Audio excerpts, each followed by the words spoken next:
I would like to pause on the issue of Iceland. If I may say so frankly, and without mincing words, American imperialism in Iceland has reached a new level. That is, previously, for 150 years or more, they have been focused on the Southern Hemisphere, on poor countries in Latin America, the Arab world, Africa, and so on.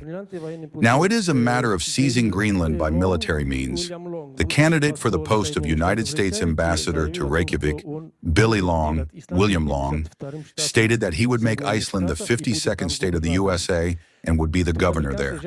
That is to say, the Americans are looking at Iceland and Greenland with a greedy gaze.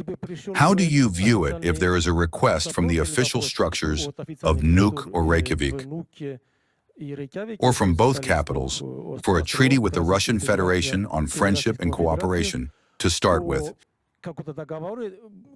and on possible military cooperation? The degradation of European elites is evident. Sergey Alexandrovich Karaganov, by no means the least significant person in Russian structures,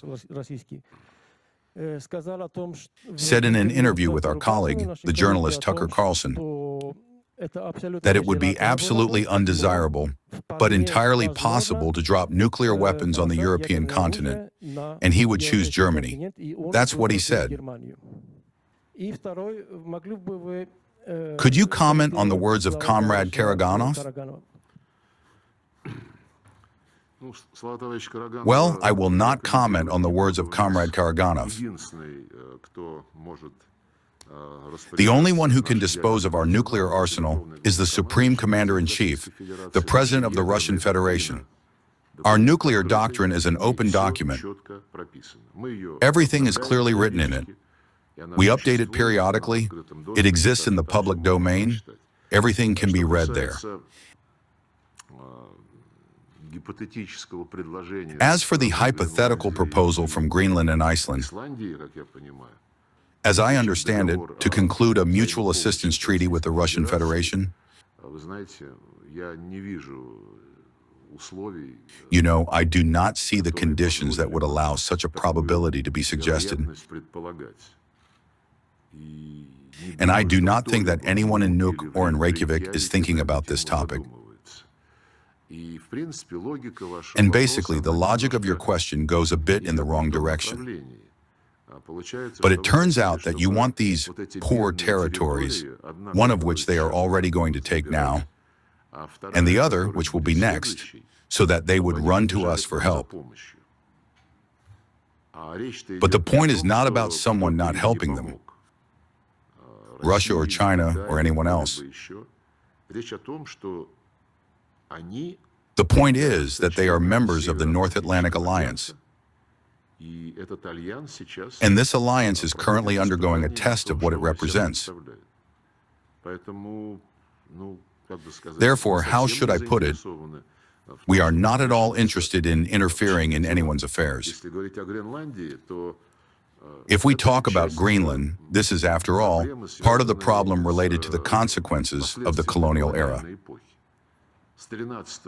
From the 10th century, Greenland was essentially a colony of Norway.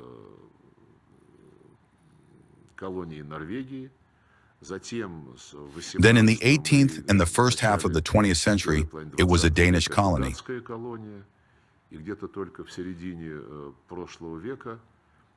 And only somewhere around the middle of the last century was an agreement signed that it became part of Denmark, not as a colony, but as a kind of associated territory. It was associated with the European Union. But in principle, Greenland is not a natural part of Denmark. Is that not true? It was neither a natural part of Norway nor a natural part of Denmark. It is a colonial conquest. The fact that the residents are now used to it and are comfortable, that is another question. But the problem of former colonial possessions is standing more and more seriously. Currently in the world, according to the UN Register, there are 17 territories that are either deprived of sovereignty or are in direct dependence on the administering powers. France continues, contrary to the resolutions of the UN General Assembly, to hold the island of Mayotte, which, according to all decisions of the World Organization, is part of the state of the Comoro Islands. Britain continues to hold the Malvinas Islands, also violating numerous resolutions of the UN General Assembly. Britain also clings to its presence on the Mauritian Chagos Archipelago. There are many other examples: French Polynesia, New Caledonia, the Aparse Islands, which remain in the possession of the French Republic. So these questions will arise in the future as well.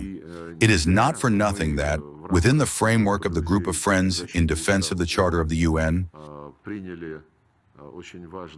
we adopted an important initiative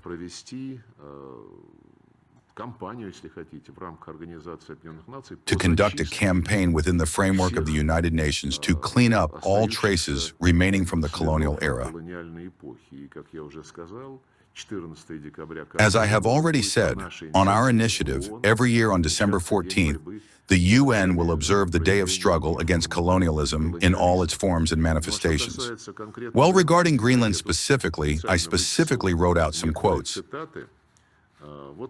Here, for example, the president of Croatia, Mr. Milanovic, in my opinion, a very experienced, far-sighted politician. He urged President Trump not to put his interests above the rights of the people of Greenland. Quote, "I emphasize the decision on the future of Greenland can be made exclusively by the Greenlandic people.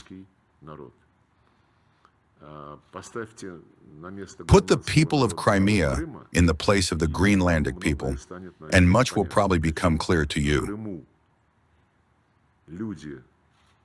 In Crimea, people went to a referendum after an anti-constitutional coup d'etat.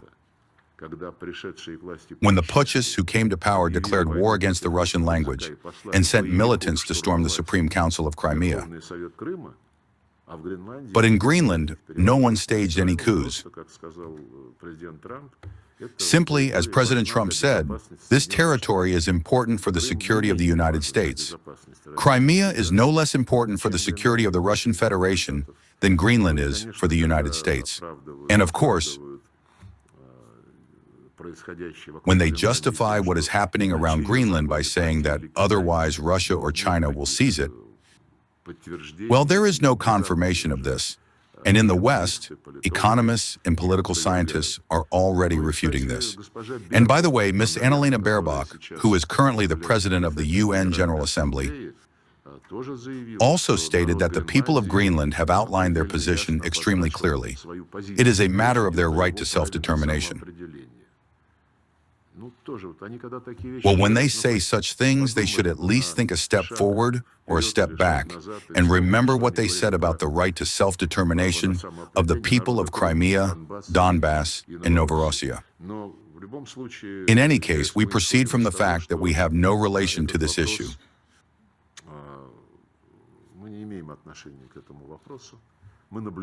Of course, we are observing this serious geopolitical situation.